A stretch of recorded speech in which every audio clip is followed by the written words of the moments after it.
আমার কষ্টের টাকা মোবাইল নিয়ে গেছে। আমি গরিব মানুষ, আমার এত কিছু ছিল না। আমি দিন মজুরি খেটে খাই।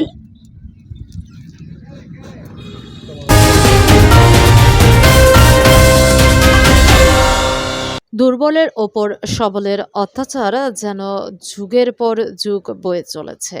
অন্যায় অত্যাচারের প্রতিবাদ করলেই চলে অমানবিক নির্যাতন ও লুটপাট।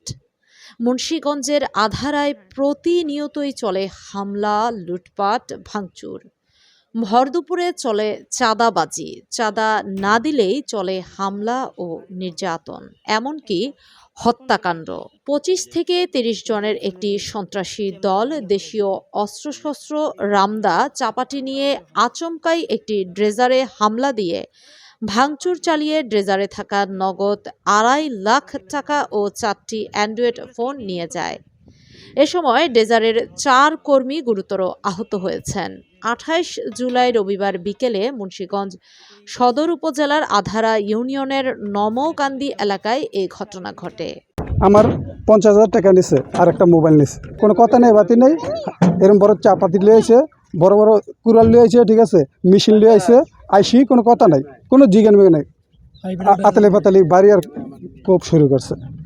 আমি এখানে আইসি স্টাফ ওদেরকে টাকা দিতে, ঠিক আছে, স্টাফের টাকা দিতে। এইকালেই দেখি 10 মিনিট পরেই ট্রলার দিয়ে আইসা নাইমে রানায় সম্রাটে, ঠিক আছে, এই যে মামনে, ঠিক আছে, এর লগা মুক্তার মান্দের পোলাপান আর এই রানায় লগা বিএনপির সন্ত্রাস। ওরা অনেক দিন থেকে এই এলাকা লুট্টা পুট্টা খাইতেছে, ঠিক আছে, যারে পায় হারি মারে, চাঁদালয়, প্রত্যেক দোকানদারে, প্রত্যেক এলাকার এই বলগেটের থেকে চাঁদাবাজি করে। নমকান্দি এলাকার অনাবাদী একটি জমি ভরাটের কাজ চলছিল। এ সময় চাঁদাবাজি ও লুটপাটের উদ্দেশ্যে বিভিন্ন মামলার পলাতক আসামি তাঁতিকান্দি এলাকার মুক্তারমানের ছেলে নাইম্মান, রানা ও মামুনের নেতৃত্বে জলপথ ও স্থলপথে প্রায় ২৫ থেকে ৩০ জন ড্রেজারে ভাঙচুর ও হামলা চালিয়েছে বলে অভিযোগ করেছেন ড্রেজার মালিক। ভাঙচুরে এ সময় ড্রেজারে প্রায় ৬.৫ লক্ষ টাকার ক্ষয়ক্ষতি হয়েছেন বলেও তিনি দাবি করছেন। মুক্তার বলা নাইম আর রানা আর হইল বিএনপির পলাতক আসামি রানা, মুক্তারের বাগনা আর বিএনপির, আর মনে করেন ওই কি জানি মামুন আর হইল গিয়া সাদ্দাম, এই কয়জন আইসে ৩০-৩৫ লোক লইয়া ওই আইসই মনে করেন আমাকে আক্রমণ করছে, উর্ফে তো আক্রমণ করছে, হুন্ডা তো কয়েকজন আইসে আর টলার বইটা আইসে।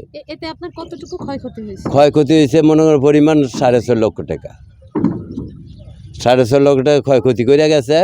আর মোবাইল, 2টা মোবাইল আর মানি ব্যাগ সহ টাকা সহ নিয়ে গেছে। এ ঘটনায় আহতরা হলেন রবিউল ইসলাম, সজল ব্যাপারী, আকাশ ও সাইফুল ইসলাম। তারা বর্তমানে মুন্সিগঞ্জ জেনারেল হাসপাতালে চিকিৎসাধীন অবস্থায় রয়েছেন। আমার এখানে বাড়ি দিছে, এই যে হাত এখান থেকে ফুলে গেছে, হাতের ভিতরে বাড়ি দিছে, তারপরে ধাক্কা দিয়ে পানিতে ফেলাই দিছে। হামলার ঘটনায় একই দিনে অভিযোগ জানাতে ড্রেজার মালিক সহ সোলারচর এলাকার এলাকাবাসী সাইফুল ইসলাম সহ এলাকাবাসী তাঁতিকান্দি এলাকায় পৌঁছলে অতর্কিত হামলা চালায় মুক্তারমান ও আক্তারমান গং। এ সময় দুই পক্ষই সংঘর্ষে জড়িয়ে পড়ায় কয়েকটি ঘরবাড়ি ও দোকানপাট ভাঙচুর করা হয়েছে। আমাদের পোলাপান ওই জায়গায় গেছে আপনার ফুসকুনি পড়ছে, ওরা গিয়া চাঁদা চায় হন, চাঁদা না দেওয়া ওনারা পাইপ খুব ওরা কোবা কাবা কাটতে আছে, আমরা হাতরাই দিছে, খালা পার করে হাতরাই দিছে, জিগাইতে গেছে আমাদের সেটা পোলাপান কি রে কি ব্যাপার স্যাপার। এই জায়গার মধ্যে আমার ফলাফানের উপর হামলা চালায়, আমার ফলাফানে কি বয়ে থাকবো? এই তো কোনো হামলা তো নাই, কোনো গন্ডগোল নাই।